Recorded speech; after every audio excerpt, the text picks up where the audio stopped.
ورتل القرآن ترتيلا te janga qur'ana e deggundiral sesa taw ina labti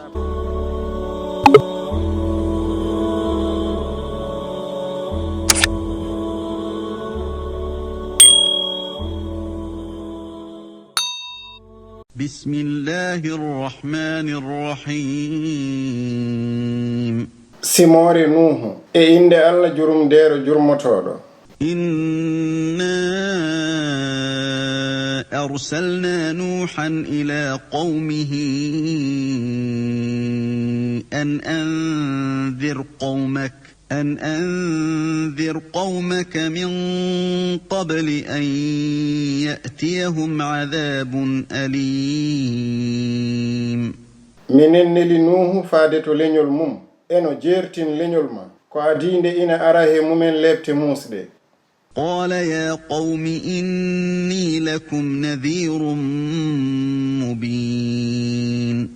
o wi e he mon leñolam min komi jertinowo labtuɗo wonande on أن اعبدوا الله واتقوه وأطيعون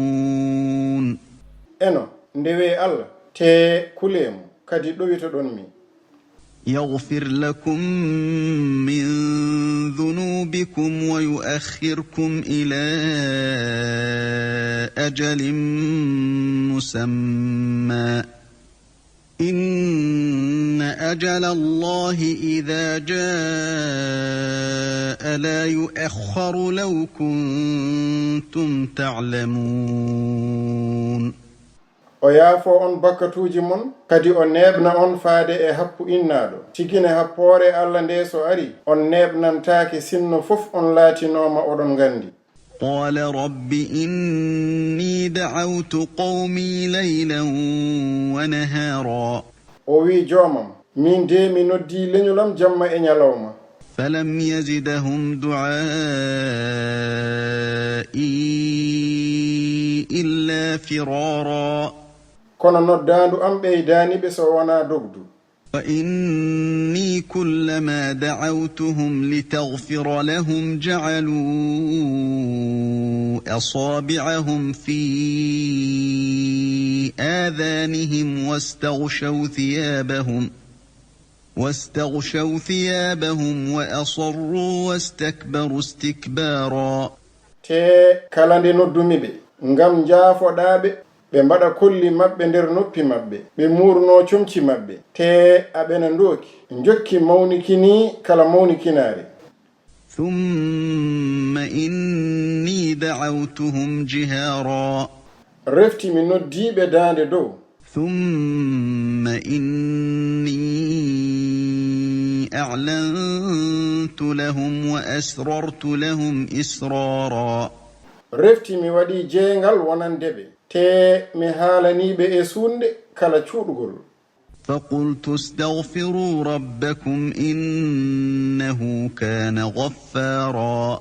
tan mbimi njaafno ɗe joommon tigine kanko woni jaafotoɗo يرسل السماء عليكم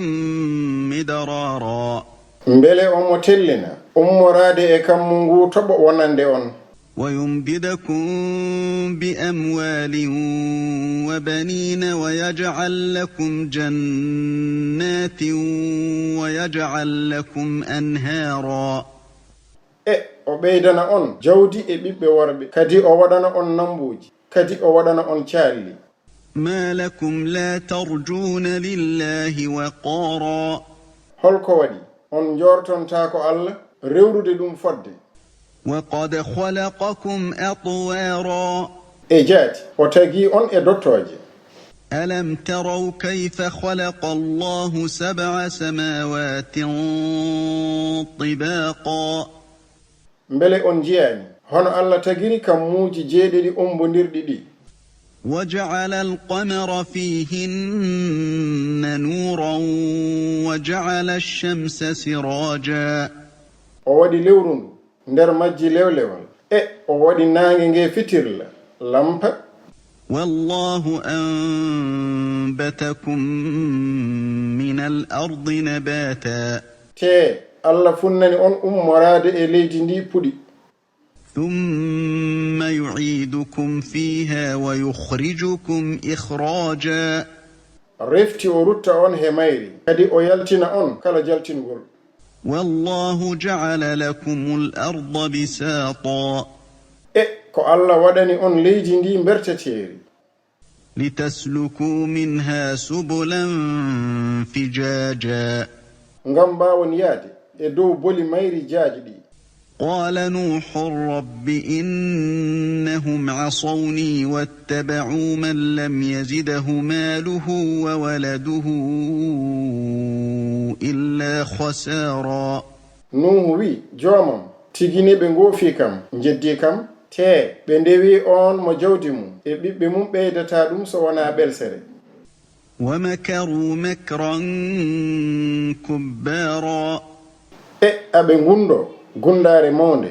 pewje feere mawnde. وقالوا لا تذرن آلهتكم ولا تذرن ودا ولا سواعا ولا يغوث ويعوق ونسرا